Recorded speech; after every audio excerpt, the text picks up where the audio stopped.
বিশেষ একদিন করে যশোরে জুলুসে ঈদের মিলাদুন নবী উদযাপন করেন।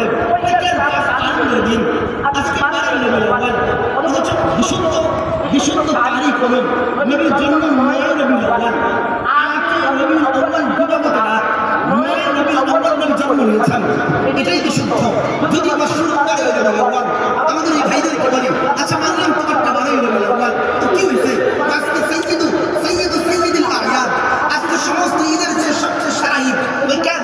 এই দিন নবী জন্ম নিয়েছেন, তো ঈদের দিন আমরা বলি আহমদ নবী জন্ম নিয়েছেন এই দিন, শুধু এই দিন ঈদ, শুধু এই দিন আনন্দ, এই দিন শ্রেষ্ঠ, এই দিন খুশি। আর যেই দিন মানুষ জন্ম নেয় এই দিন তো সাধারণ মানুষের নিজের জন্য খুশির দিন।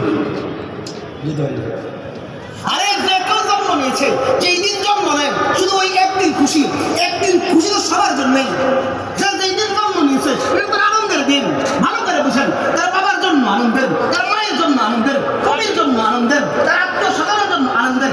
একদিন খুশি তো যে কার জন্য হতে পারেন। আমি জানেন তুমি খায়রুল, সবচেয়ে শ্রেষ্ঠ খায়রুল বাশারকে, সবচেয়ে শ্রেষ্ঠ মানবকে, সবচেয়ে আলা, সবচেয়ে আরফা, সবচেয়ে আজমান, সবচেয়ে আতমাম, সবচেয়ে আকমাল, সবচেয়ে আনওয়ার, সবচেয়ে আফজাল, সবচেয়ে আতিয়াব, সবচেয়ে উৎকৃষ্টতম মানুষ হযরত মুহাম্মদুর রাসূলুল্লাহ সাল্লাল্লাহু আলাইহি ওয়াসাল্লামের জন্মে তুমি বলো একদিন খুশি, একদিন শ্রেষ্ঠ?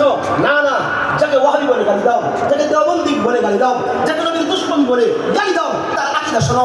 আমাদের আকীদা হলো না না, নবীর জন্মে একদিন খুশি হয়। নবীর জন্মে নবী যেই মুহূর্তে জন্ম নিয়েছেন ওই মুহূর্ত যেমন শ্রেষ্ঠ, এই মুহূর্তটা যেই মিনিটে আসছে সেই মিনিট যেমন শ্রেষ্ঠ, এই মিনিটটা যেই ঘন্টায় আসছে সেই ঘন্টা যেমন শ্রেষ্ঠ, ওই ঘন্টা যেই দিনে আসছে ওই দিনটাও শ্রেষ্ঠ, ওই দিনটা যেই মাসে আসছে ওই মাসটাও শ্রেষ্ঠ, ওই মাসটা যেই বছরে আসছে সেই বছরটাও শ্রেষ্ঠ, ওই বছরটা যেই শতাব্দীতে আসছে আমাদের আকীদা হলো সেই শতাব্দীও শ্রেষ্ঠ।